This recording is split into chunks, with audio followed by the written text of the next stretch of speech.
Tanah Sinduwangi perlahan tenang, tetapi keheningan itu terasa berat. Seperti setelah badai besar bukan damai, melainkan jeda sebelum sesuatu yang lain datang. Putri Ara masih berlutut. Cahaya hijau keemasan di tubuhnya meredup, napasnya tidak lagi teratur. Setiap tarikan napas terasa seperti menarik beban gunung. Raka Pradana Anggoro memegangi bahunya. Ara, dengarkan aku. Tarik kekuatanmu kembali. Sekarang, Putri Ara menggeleng lemah. Aku tidak bisa sepenuhnya. Penjaga sumpah bumi berdiri mematung. Akar-akar cahaya yang menjalar dari tongkatnya mulai surut, kembali ke dalam tanah, seolah tugasnya hampir selesai. Penjaga sumpah bumi berkata perlahan, sebagian dari jiwamu telah terikat pada segel. Selama Raksa Mahadrona tertidur, kau akan selalu terhubung.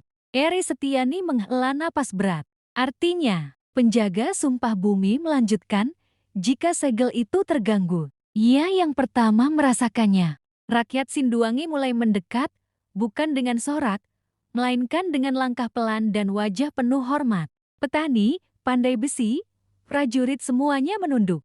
Seorang pemuda rakyat biasa, tangannya masih berlumur darah, berkata gemetar, "Kami hidup karena Putri Ara." Putri Ara mengangkat wajahnya sedikit. "Tidak, kalian hidup karena kalian tidak lari. Kerajaan tidak diselamatkan oleh satu orang, tetapi oleh ribuan pilihan kecil untuk tetap berdiri saat lari terasa lebih mudah." Tiba-tiba, tanah di bekas celah gelap bergetar pelan. Bayu Angkara langsung mengangkat senjatanya. Sesuatu masih tersisa. Dari dalam tanah, muncul simbol hitam putih yang terbelah bekas mahkota dualita. Simbol itu retak, lalu menghilang menjadi debu. Eri Setiani memejamkan mata. Prabu Kalaniskala meninggalkan jangkar. Wirajatmika menggeram pelan.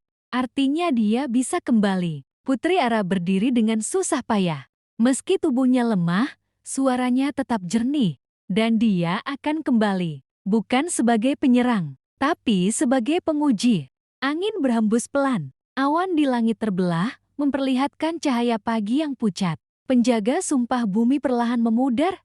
Tubuhnya kembali menyatu dengan tanah. Sebelum menghilang sepenuhnya, ia menoleh pada Putri Ara. "Saat waktunya tiba. Kau tidak boleh berdiri sendiri." Putri Ara mengangguk pelan. Di kejauhan, burung-burung kembali terbang.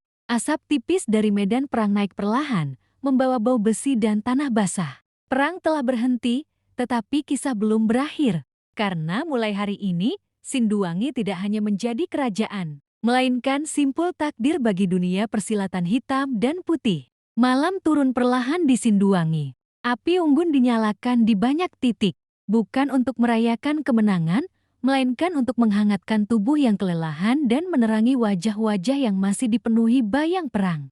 Putri Ara duduk di batu besar dekat segel Raksa Mahadrona. Lingkaran batu hitam itu kini sunyi, namun denyut halus masih terasa seperti jantung yang tidur dengan satu mata terbuka.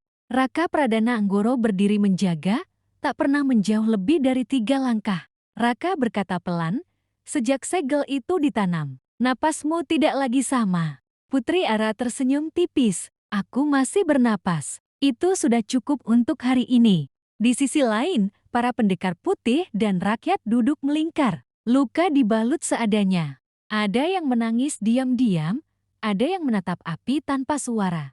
Wirajatmika menghampiri Eri Setiani. "Jumlah korban?" Eri Setiani menunduk. "Tidak sedikit, tapi seharusnya jauh lebih banyak." Narasi. Kemenangan sejati bukan tentang tidak adanya kematian, melainkan tentang berapa banyak yang masih bisa pulang. Tiba-tiba, Bayu Angkara menegang. Ia menoleh ke arah hutan timur arah yang sejak tadi terlalu sunyi. Bayu Angkara berbisik, "Ada langkah." Kabut tipis muncul di antara pepohonan. Dari sana, 3 sosok keluar perlahan. Mereka tidak membawa senjata, namun aura mereka membuat api unggun bergetar. Yang di depan berbicara lebih dulu. "Kami datang bukan sebagai musuh." Wirajatmika langsung berdiri. "Sebutkan namamu." Pria itu menunduk sedikit. "Aku Sanggalangit, utusan dari Lingkar Penyimbang." 2 di belakangnya memperkenalkan diri. Mair Tunjung, penjaga naskah kuno Rudra Pamungkas, pemutus sumpah Eri Setiani menarik napas dalam. Lingkar penyimbang. Kalian sudah lama tidak menampakkan diri. Sangga Langit menatap ke arah Putri Ara. Kami menunggu momen ini. Segel Raksa Mahadrona telah aktif, dan Putri Ara kini terikat padanya. Putri Ara berdiri perlahan dan mendekat. Jika kalian datang untuk menilai, katakan saja. Sangga Langit menggelang. Kami datang untuk memperingatkan. Ia menatap tanah, tepat di pusat lingkaran batu hitam. Prabu Kalanis kala tidak mundur. Ia sedang mempersiapkan phase berikutnya. Raka mengepalkan tangan. Apa maksudmu? Maire Tunjung membuka gulungan tua. Tulisan di atasnya bergerak pelan, seolah hidup. Maire Tunjung berkata, ia akan menyerang bukan dengan pasukan, melainkan dengan pecahan takdir. Keheningan menyelimuti semua yang hadir. Putri Ara menghela napas perlahan. Jeti perang belum benar-benar berubah bentuk. Rudra Pamungkas menatap langsung ke mata Putri Ara. Tidak, perang baru saja masuk babak yang paling kejam. Narasi penutup, jika sebelumnya yang dipertaruhkan adalah tanah dan nyawa, maka setelah ini, yang akan diperebutkan adalah pilihan, ingatan, dan arah masa depan. Api unggun berkeratak pelan, dan Sinduwangi bersiap menyambut perang yang tidak lagi terlihat oleh mata.